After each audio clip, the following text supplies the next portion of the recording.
On this episode of RC Kicks, I'm reviewing this, the four-wheel drive XLF F22A.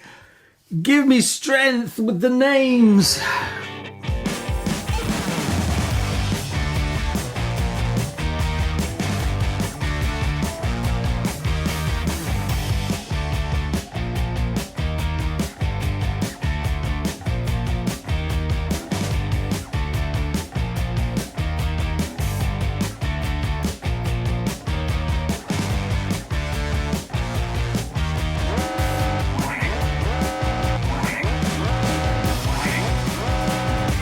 Message.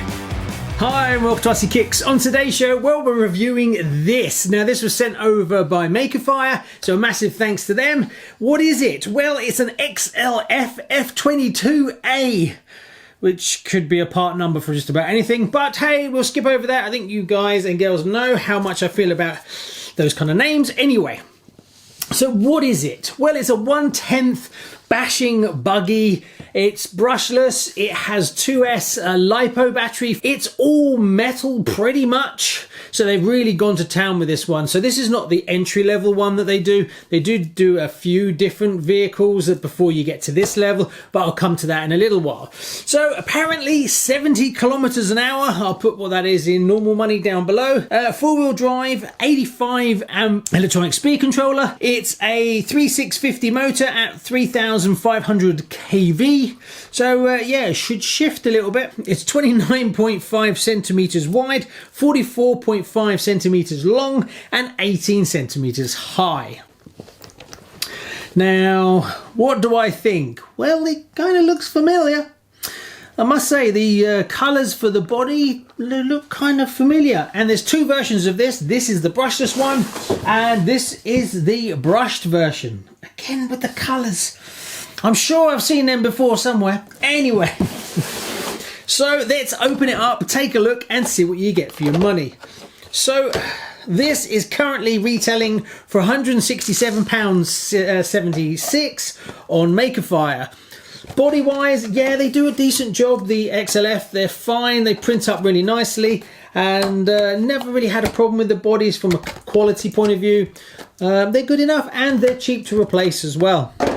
So, what's so special about this one? Well, it's a little bit heavy. I forget how heavy it was. I have weighed it. I'll put a picture up. You can see it.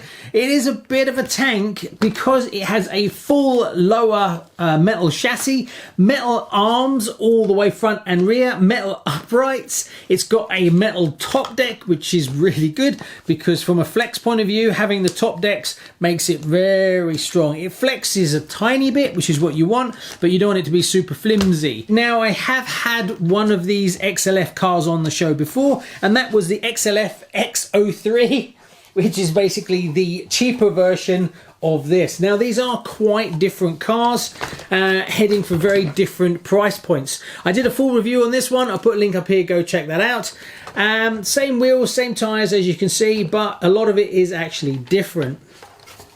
I was reasonably happy with this. Prices of this was $99.46. So obviously there is a good £60 difference between these two. So this is definitely a step up from this one.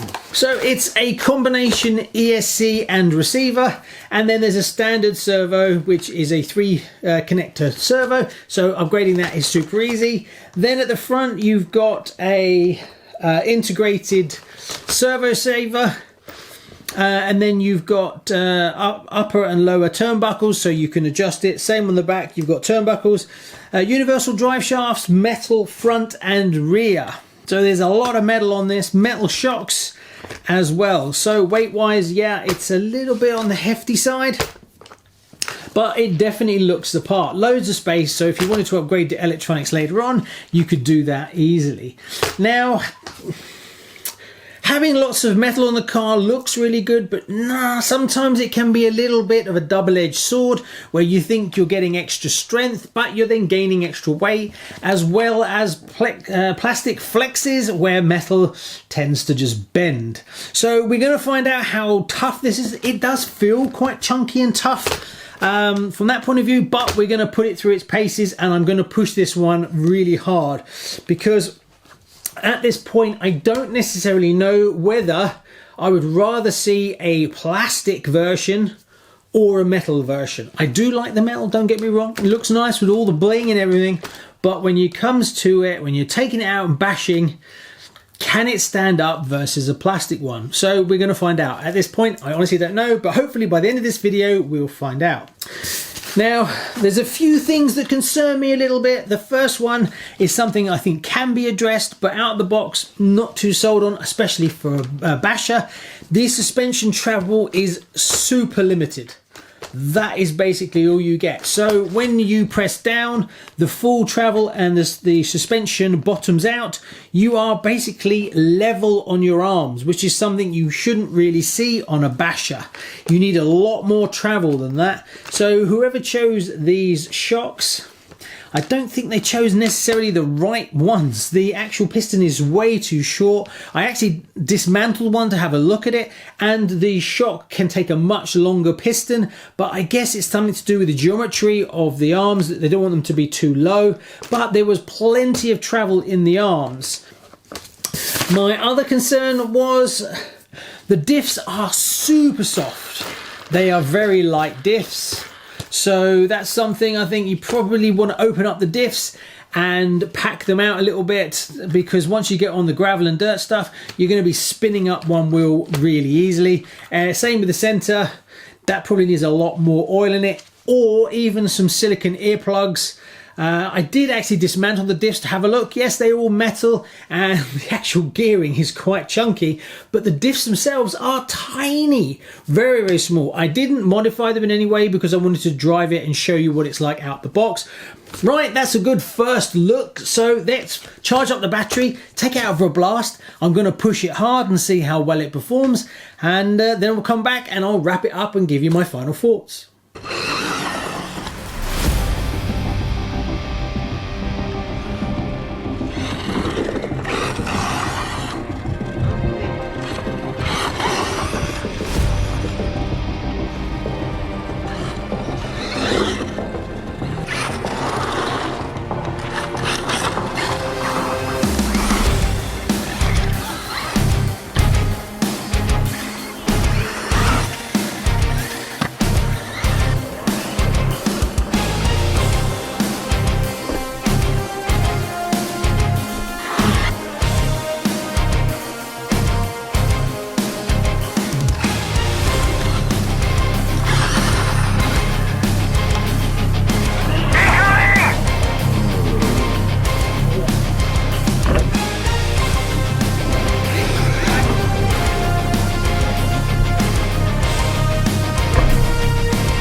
Busted.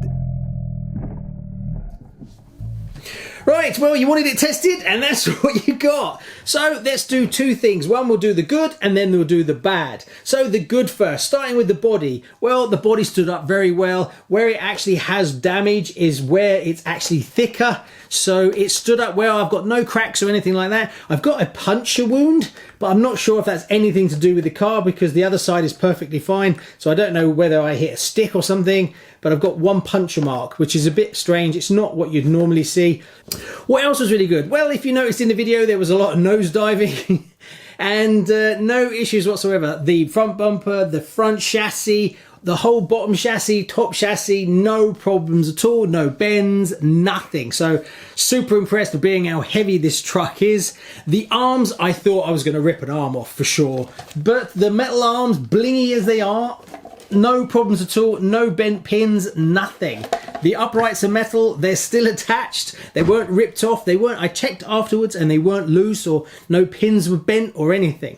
So I take my hat off to them, I think they've really got that side of it. The chassis is good, the top braces are great, and the arms seem to be holding up really well.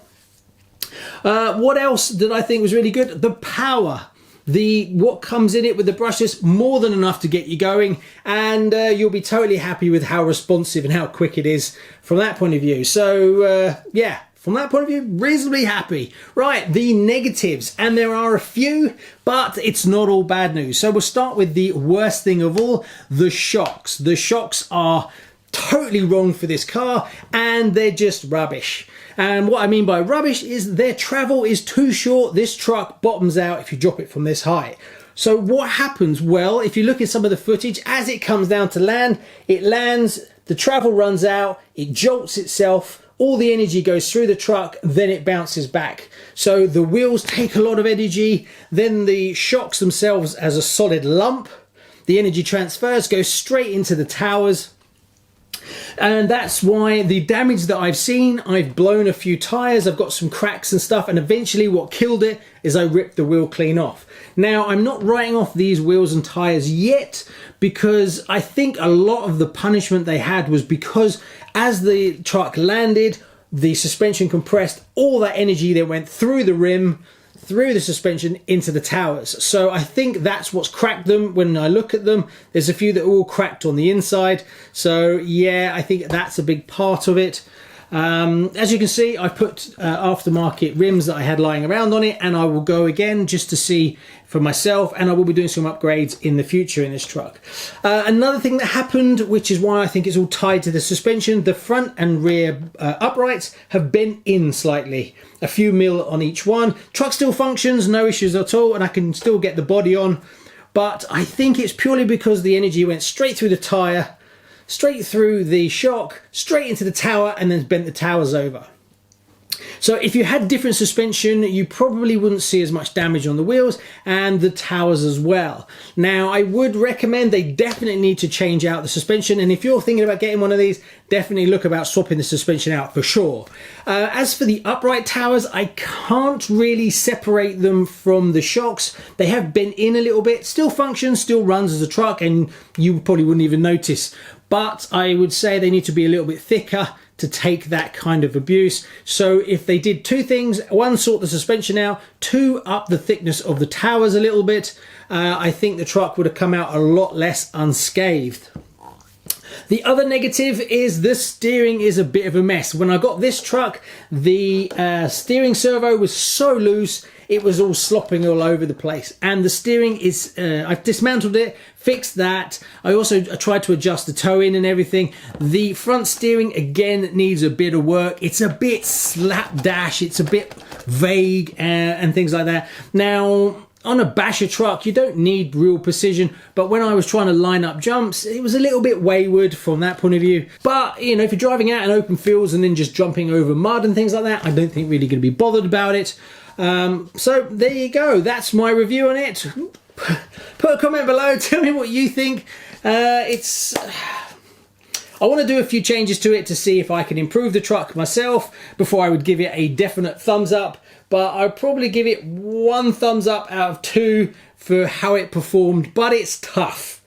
Very tough. If I was using this day to day, how I would normally drive, this truck will easily do what I want it to do. But if you want to take it to a skate park, then there is some improvements need to be made. Anyway, thanks so much. Comment below, tell me what you think. Do you want to see more of that? Thanks so much. Bye-bye.